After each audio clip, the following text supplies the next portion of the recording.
Alright, what's going on, guys? Beastars Episode 7, Below the Fur Coat. Now, this will be a raw review. Subs are not out at this time, so I'm just going to be going based on the images that I saw in the episode and giving my reactions. But with that said, let's do it!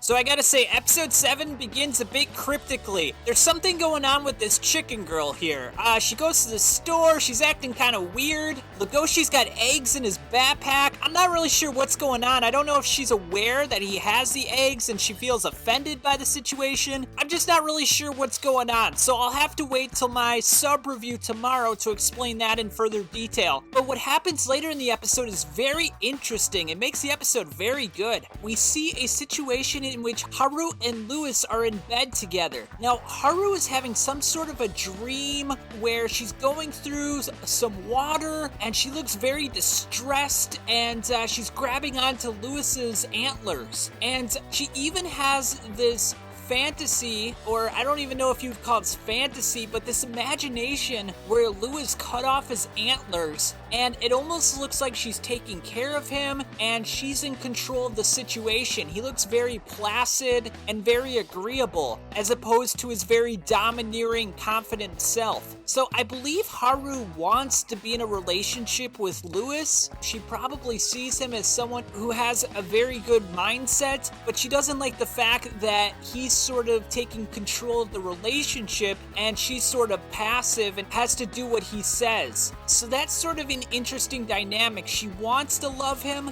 but she wants the roles to sort of reverse a bit in terms of who's in charge. And then just as Lewis is about to leave, Legosi enters the scene. He doesn't see Haru in the shed. Lewis, sort of closes the curtain and leaves the shed, and they're having a discussion with one another. And it's kind of funny because they leave the garden, and then Legosi almost looks like he's sniffing Lewis. Like, is he trying to see if he just had sex with Haru? Because Legosi knows that Haru has sex in the shed. She already took off her clothes for Legosi, and, she was mentioning this is my first time with a carnivore, and then he heard the rumors from some of the other animals that she's kind of a slut and she sleeps around. So now he's probably a little suspicious that Lewis is sleeping with Haru, and this really has some implications later on in the episode, but we'll get to that in just a little bit. Now, we move on to the drama club floor. Legosi's kind of sitting on the ground. He's thinking about Haru, really fantasizing about her, and I think he even recalls the conversation he's having with the panda. At least that's the voice I think I heard.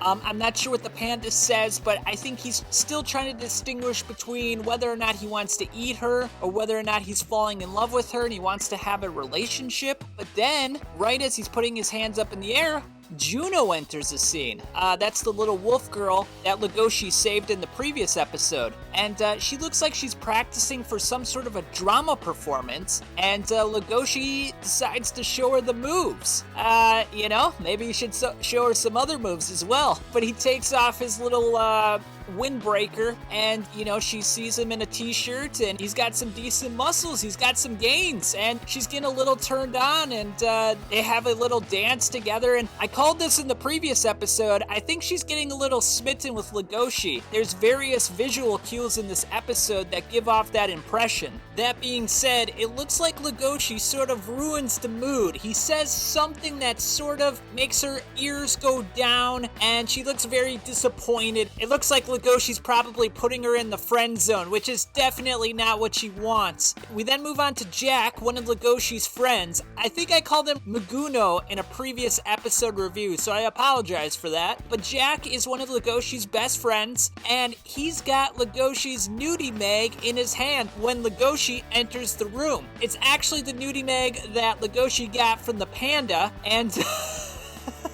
I wonder what he was doing with it. Maybe when the subs come out, we'll find out, because he definitely says something that puts Legosi off, and Legosi gives him a dropkick like Randy Orton. I mean, just right to the chest. It's a thing of beauty, and it looks like Jack confesses to Legosi that he found it, and I'm very interested to know what this conversation entails. I don't recall if he said something about Haru, that he likes Haru, and he's possibly thinking about a relationship with Haru, so we'll have to see how that unfolds. I'll watch the sub and I'll get a little more context. But the big revelation in this episode is at the very end, when it looks like they're setting up for the dinosaur festival that they mentioned in a previous episode. I believe that was episode 5. And Legoshi's on top of the Tyrannosaurus Rex. It looks like he's painting it or doing some sort of work on it. And we see Lewis kind of just casually strolling over from one area to the next, and Lewis catches Legoshi's eye. So Legoshi's on top of the scaffolding, and he's just kind of staring down Lewis, and he sees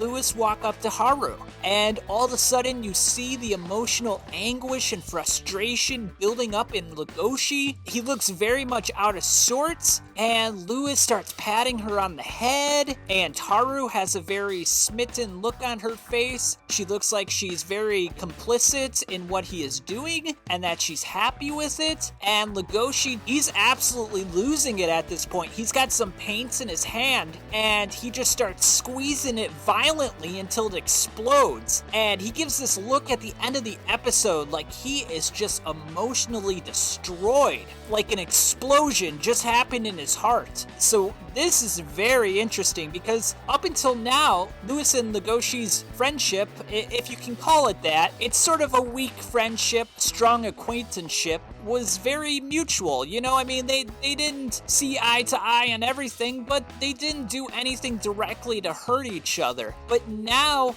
Legoshi sort of sees this as a betrayal, I would imagine. So we're gonna have to see if he goes to Lewis and he confronts him about this, or if maybe he sort of chickens out, no pun intended, it's Beastars after all, and goes to Haru and says, look, you need to break it off. What the hell? I thought we were developing something here, especially with the little interaction they had at the beginning of the dinosaur festival where she grabbed his tail and she looked very playful, because she's sort of given off this impression, because she asked Legoshi out to eat once, and she took off her clothes for him, obviously, that she sort of likes him, and that maybe she sees this going somewhere further. But like most relationships, girls tend to lead on guys unnecessarily, and guys end up being crushed because of it. And it looks like Legoshi is being the recipient of this unfortunate choice by Haru. And it'll be interesting to see if she thinks about their relationship in the same way Legoshi is thinking about it. I'm guessing not. I'm guessing Legoshi's reading into this more than she is. She might just be seeing it as a simple friendship and just